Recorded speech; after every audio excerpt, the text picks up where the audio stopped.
Hello everybody, long time no see, Marvel Rivals. This is honestly why I was that long absent. Because I decided to download this game. This game, I should say, Overwatch on Marvel. Marvel Rivals has just launched after an extensive testing period. I found the game interesting during the playtest. I was playing it always on the playtest, but not that long. And now, after release, I set it down a little bit longer as I expected. And you know what? I wasn't disappointed. With a wealth of characters, fun mechanics, fantastic style, that Marvel Rivals has quickly become my favorite hero shooter. Well, when I say that, please keep in mind that the hero shooters aren't the genre I'm usually playing. Um, my biggest thing was probably the Team Fortress, but then there was the Overwatch phase well, back in 2016 when I was launched. While I initially invested a lot of time into it and returned periodically over the years, my interest in Overwatch and the hero shooters in general gradually faded. I tried other titles like Paladins, but they never quite captured what I wanted in an online game. That said, Marvel Rivals has ultimately captured my attention. It's hard to pinpoint exactly what makes it stand out among the other hero shooters, but I'll do my best to break it down for you in this way. First of all, I'll say if we're considering trying the game, you absolutely should. Marvel Rivals is entirely free to play and has 30 plus heroes available with the cost, so no barriers to enter. Right from the start, using the Marvel IP for a hero shooter is a brilliant concept. The main appeal of the hero shooter is characters, and Marvel already has a vast library of iconic ones. With over 30 characters available at launch, Marvel Rivals gives the players an impressive variety to choose from. Better yet, these are all established comic book characters with a built-in fan base, so they're likely someone you already love. One thing I really appreciate is how the game avoids over-relying on the Marvel Cinematic Universe. Instead, every character on the map has its own distinct style and setting. That aesthetic, by the way, is phenomenal.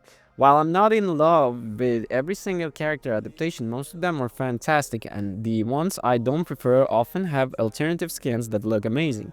While spending money on the free game shouldn't be necessary to enjoy it, those options are for the players who want to customize their characters.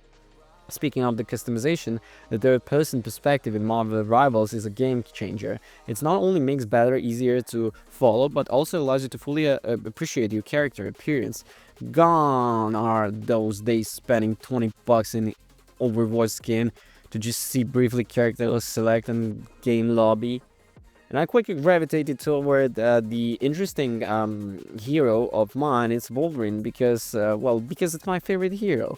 While his default looks isn't my favorite, it's just the general one. I've always loved the character. He's the blast to play. Marvel Rivals clearly shake up the hero shooter formula by making melee characters not only viable but incredibly satisfying to use. Every character has a well thought set of abilities that not only make them competitively viable, but also stay true to the power fantasy of their comic book personas. The level design in Marvel Rivals is equally impressive. I can speak to whatever the maps are optimized for competitive balance, but they are undeniably stunning.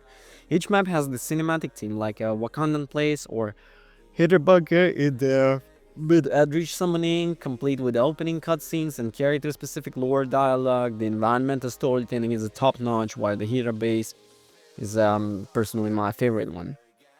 And then I said before, Marvel skins can be pricey. Most premium skins that go beyond simply $18, but um, they have their own currency, you know.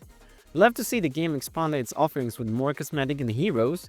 While the current roster is impressive, I can't help but feel the absence of some of my favorite characters from Marvel, like Doctor Doom, Deadpool, Daredevil, Ghost Rider, the Fantastic Four, and etc. Hopefully, the developers will add something to this thing. I mean, this is majestic. One potential concern is the possibility of roster overload, which could be very ineffective in imbalance, but in general, I haven't yet experienced ability fatigue, the confusion that comes from not knowing what every character does. Because I just went into the game and I decided like, okay, whatever, I'll just try everybody in the practice room, which was the best idea. So you do understand how the ultis work and everything. And also you can understand the mechanics of the shooting. But again, that said, League of Legends has over 200 playable characters and managers just fine, so why not let Myra Wallace go all in with his comic book roster? It very least gives us give us the Ghost Rider, but it hooked me back into the hero shooter genre with its huge roster, and I'm personally I'm a huge fan of Marvel, and Marvel Rivals has a big shoes to fill in direct competition to Overwatch 2, and while it's not perfect, but it delivers. With a large roster of iconic Marvel heroes, fast-paced 6 vs 6 combat, and well-balanced abilities and mechanics, it stands out in the hero shooter genre. Marvel Rivals isn't just a fun alternative, it's a serious contender poisoned to shake up the competition, and I hope it will. Thank you for watching, don't forget to rate, comment, and subscribe. Peace.